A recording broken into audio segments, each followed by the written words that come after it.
साथ पुलिस को सहयोग क्यों नहीं कर रहे हैं? मौलाना साहब पुलिस को पूरी तरह से सहयोग कर रहे हैं। ये आपका इल्जाम बिल्कुल बेबुनियाद है, गलत है। पूरी तरह से सहयोग कर रहे हैं। ये अभी तक कोई भी ऐसी चीज नहीं है कि उन्होंने सहयोग नहीं किया हो।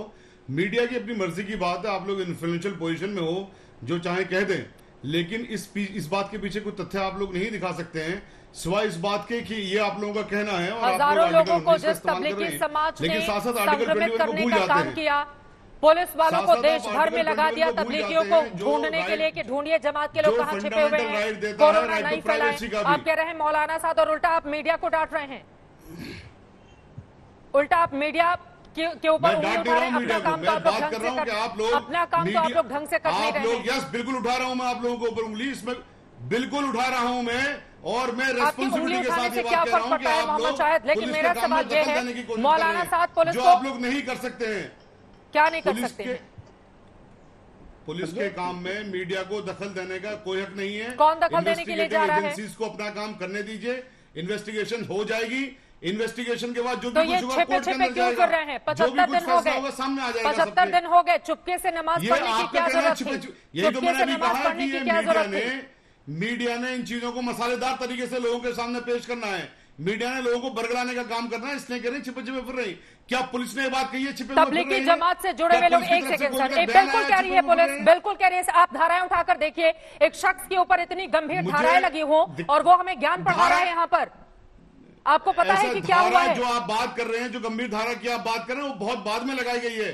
आप लोग पहले डे से कह रहे हैं कि साथ गंभीर धाराएं हैं, जबकि बेलेबल ऑफेंसेस है सारे के सारे वहां पर। ये बिल्कुल बेबुनियाद इल्जाम है और पुलिस का प्रोरोगेटिव है, पुलिस का इन्वेस्टिगेशन करने का तरीका है। गैर जमानती हत्या ऐसा है मैडम, ये पुलिस का इन्वेस्टिगेशन करने का तरीका है। क्या वो किस तरह से उसको इन्वेस्टिगेशन करेंगे? क्या उसमें अरेस्ट जरूरी है? अगर अरेस्ट जरूरी नहीं है तो कैसे अरेस्ट कर लेंगे? आपकी बातों से तो लग रहा है कि दिल्ली पुलिस के साथ मिलकर, ठीक है, एक सेकंड सर, एक सेकंड, आप दिल्ली पुलिस का पक्ष मत रखिए। दिल्ली पुलिस का पक्ष रखने के लिए हमने बुलाया हुआ है पूर्व डीसीपी को। एलएनराव साहब पूरा पक्ष रख रहे हैं। एक सेकंड, न जाने कितने लोगों को इन जमातियों ने संक्रमित किया है। कोरोना के दौर में हालात कितने खराब हैं और आप यहाँ पर ज्ञान दिए जा रहे हैं। इल्जाम है ये इल्जाम बेबुनियाद है आपका। जफर इस्लाम साहब, मौलाना को बचाने की कोशिश कौन कर रहा है? ठीक है सर, ठीक है, मैं आ जाती हूँ, मैं आती हूँ आपके पास। बरगलाने का काम हम कर रहे हैं तो आप क्या कर रहे हैं? आप क्या कर रहे हैं? अपना काम कर रहा है, कानून में जो भी कुछ होगा सबके सामने आ जाएगा। जी चित्रा जी, जफर इस्लाम, मैं आपको यकीन दिलाता हूँ, चाहे कोई भी हो, अगर किसी ने क्राइम किया है तो वो कानून उसको छोड़ेगा नहीं, हमारी सरकार उसको छोड़ेगी। लेकिन एक बात मैं कहना चाहता हूँ, अहमद खान साहब जरा सुझाव रखिए, लगा के रखिए, जरा सुन लीजिए काम की बात। बोलिए। मैं ये कह रहा हूँ कि देखिए, मल्टी एजेंसीज इस पे इन्वेस्टिगेशन कर रही है, सीबीआई की, ईडी के और भी एजेंसीज जो है पुलिस इन्वेस्टिगेशन कर रही है।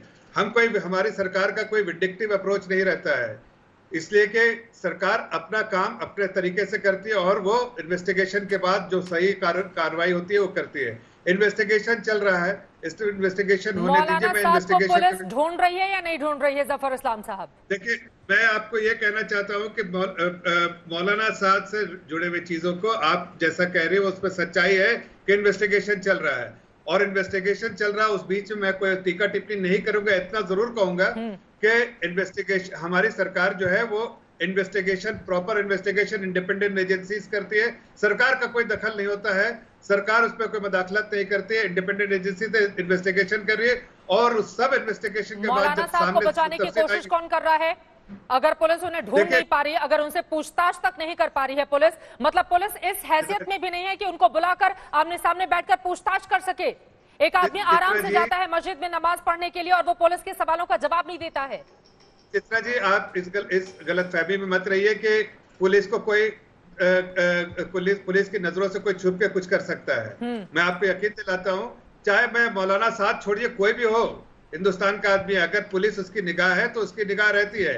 लेकिन मैं ये सिर्फ निगाह ही तो है, यही तो बात है कि पुलिस की निगाह है। उसके साथ कौन कौन से लोग थे, सीसीटीवी कैमरे कितने थे, ये 20 लोग कौन है जो मौलाना साहब के साथ कल मस्जिद में नजर आए? पुलिस तो सिर्फ यही खंगाल रही है। ठीक है, मैं लौटूंगी आपके पास। डॉक्टर अहमद खान साहब, मैं आपको पुलिस की तफसील के बारे में कोई नहीं टिप्पणी कर सकता है। ये इंडिपेंडेंट एजेंसीज के बहुत सारी मल्टी एजेंसीज काम कर रही है अपना, और उनको अपना काम करने दीजिए। मैं उसके बारे में कोई टीका तारीख तो टिप्पणी नहीं तय होनी करूंगा। चाहिए ना, यही तो बात है। चाहे पुलिस का मामला हो या फिर मामला कोर्ट में जाता हो, इतनी तारीखें पड़ जाती हैं। 75 दिन हो चुके हैं पूरे मामले को, और इसकी गंभीरता को समझने की कोशिश क्यों नहीं की जा रही है? एमएच खान साहब, आप कुछ टिप्पणी करना चाह रहे थे।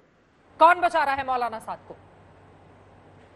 जी चित्रा जी, आप जो बात कह रही हैं मैं पूरी तरह से उस पर सहमत हूं।